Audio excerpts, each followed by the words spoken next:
Oke, selamat sore teman-teman semua di sini.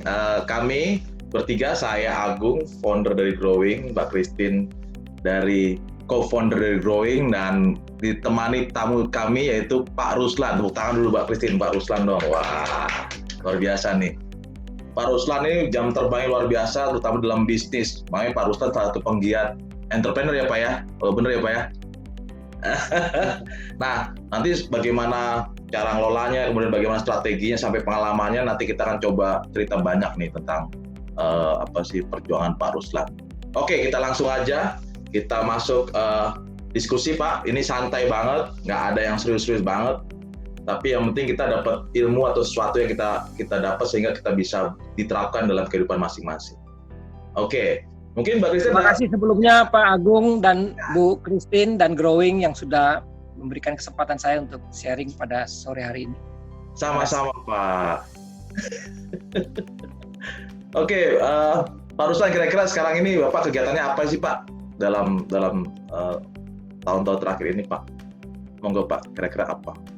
Jadi ya sehari-hari saya bersama istri itu tiap hari kita membuka warung ya, menjagain co-working space kita dan S2BC co-working space di Walter Mongin CD. Setiap hari kita ngantor di situ, ya kegiatan kita membantu para startup entrepreneur untuk berkantor di sana, meeting, diskusi, mentoring ya. Kami juga dibantu oleh teman-teman para mentor dari lintas profesi, mereka yang sudah bekerja di banyak korporasi, yang sudah mungkin sebagian memasuki masa pensiun ya, atau mungkin masih berkarir sebagai konsultan atau trainer gitu ya. Jadi hari-hari ya kita berdekatan lah dengan kegiatan teman-teman startup sama entrepreneur. Itu nama co-working space-nya apa Pak? S2BC ya? S2BC. Oke. Sudah berapa lama Pak ngelola S2BC? Nah, kita S2BC itu sudah dimulai dari bulan April 2009. 2009. Lumayan tuh. 11 tahun lah. 11 tahun. Ya. 11 tahun, kemudian kita awalnya sih kita cuma berpikir bahwa gimana ya caranya kita membantu para pebisnis yang mau memulai usahanya dari nol. Ya. Nah, terus kemudian ini dari pengalaman saya waktu itu pernah jadi konsultan di sebuah perusahaan di Surabaya. Kami waktu itu bertugas di sana dan saya menginap di sebuah hotel dan kita lihat kok di hotel itu ada business center tapi nganggur gitu. Ya. Waktu itu zaman tahun 2009 tuh internet kan masih pakai bunyi-bunyi gitu ya. Iya. Ada suara jangkriknya ya. Suara jangkriknya ya. Belum ada akses wifi ya. Jadi orang kalau mau internetan datang ke ruangan kecil itu. Kemudian mau ngeprint datang ke tempat itu. Tapi ya sangat jarang kegiatannya. Langsung saya berpikir sayang banget ya, tempat ini sangat strategis, di hotel banyak orang datang. Kenapa dia nggak bikin business center yang beneran gitu? Kemudian kalau dia nggak mau kelola, saya mau kelola deh. Nanti kita bagi hasil. Pemikiran saya sederhana itu aja. Iya. Sampaikan gagasan itu kepada GM-nya. Wah, dia sangat semangat gitu. Tapi sayangnya dia harus pindah lokasi, dipindahkan ke Jakarta. Jadi saya nggak lanjut pembicaraan itu. Tetapi rupanya ide atau mimpi mau bikin business center itu masih tetap berada di benak saya gitu ya. Sampai beberapa tahun kemudian, itu tahun 2000 loh. Tahun 2000, 2001. Ya akhirnya kesampaiannya tahun 2009. 2008 lah kita diajak ngobrol akhir tahun. Jadi jarak 7 tahun impian itu baru terwujud gitu. Pada waktu itu kita berpikir bahwa iya ya, kita mesti bantuin apa ya yang bisa kita lakukan supaya teman-teman para pebisnis pemula ini bisa langsung mulai. Nah, kita berpikir salah satu yang mereka butuhkan adalah kantor. Oke. Kantor gitu. Tapi kan sewa kantor kan mahal di gedung perkantoran gitu ya. Dan mereka harus sewanya dengan luasan yang cukup besar. Lalu kita berpikir ya kita buatlah kantor-kantor yang kecil. Kebetulan pada waktu itu kami diundang oleh pemilik gedung Setiabudi 2. Gedung Setiabudi 2 di Jalan HR Rasuna Said ya. Jadi kejadiannya menarik nih. Hmm. Tahun 2008 itu kan ternyata krisis ekonomi juga ya. Iya, betul. 2008 itu rencananya gedung itu akan dihancurkan. Oh. Dibangun menjadi gedung high rise gitu. Nah, itu termasuk gedung pertama tuh yang ada di Jalan Kuningan itu. Jadi gedungnya masih gedung tua lah, gedung lama. Nah, kemudian rencana untuk mendemolis gedung itu ternyata batal karena ada krisis ekonomi.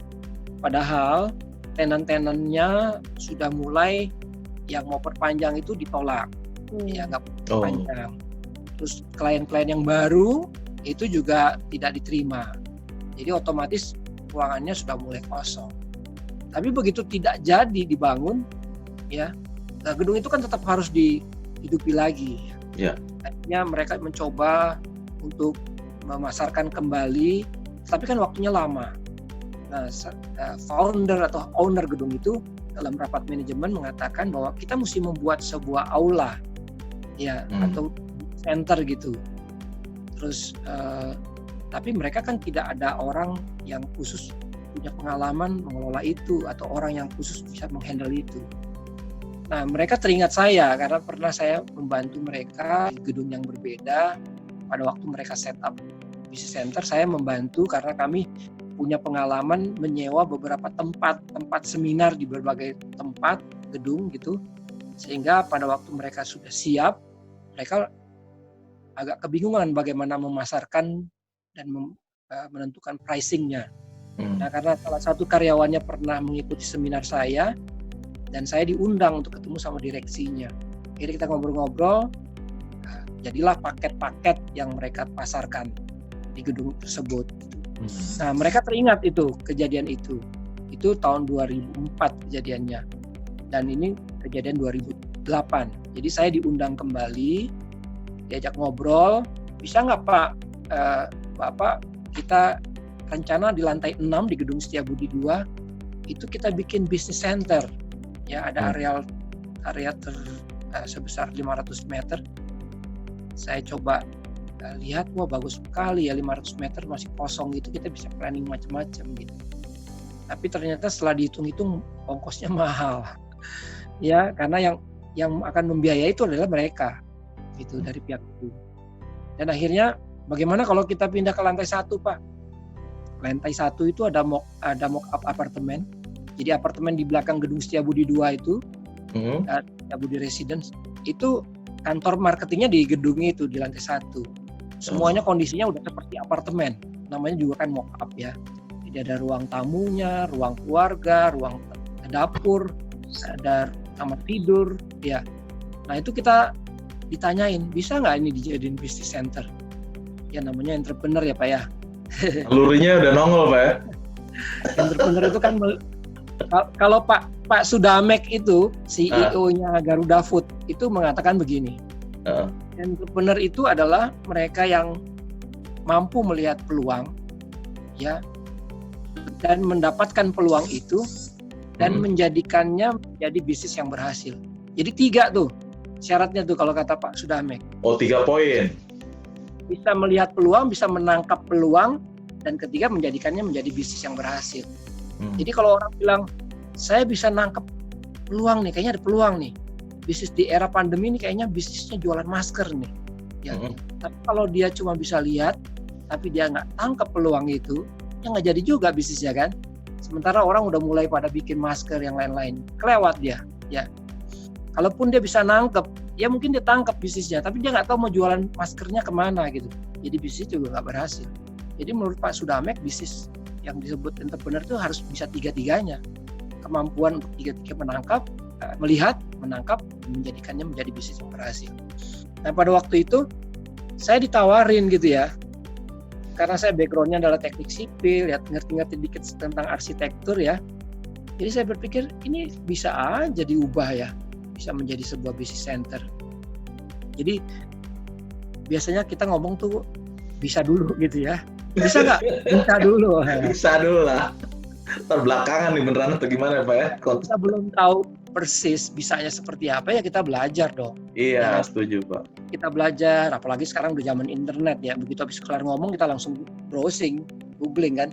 Iya. Nah, kita googling gitu ya, oh business center kayak gitu, business center yang besar seperti itu, layanannya seperti itu, harganya seperti itu gitu. Akhirnya kita pelajari, kita sambil membangun confidence level kita, tapi oke Pak, kita mau gitu. Dan kita nego lama banget ya, dia harus persiapan, karena seluruh biaya mereka yang tanggung, property owner itu ya. Semua perabot mereka juga yang tanggung. Kita membuat planningnya, membuat strateginya, marketingnya, SDM-nya dan sebagainya, operasional. Jadi akhirnya singkat cerita, peluang itu kita dapat dan kita mulai marketingin. Ya, marketingin, kita ajak undang teman-teman untuk pakai ruangan seminar. Ya. Nah ini salah satu yang diperlukan oleh teman-teman yang berpikir untuk menjadi wirausaha atau sudah menjalani wirausaha itu adalah the power of teman. Teman itu ternyata sangat membantu ya. Jadi kita menghubungi teman tuh, Pak, ya? Yang punya kegiatan bikin seminar setiap minggu, bayangin. Setiap minggu dengan audiens 200 orang. Ya. Lalu kita ajak dia. Wow, dia langsung setuju, dia mau. Dan mulailah dari situ kita mendapatkan penghasilan secara rutin per bulan.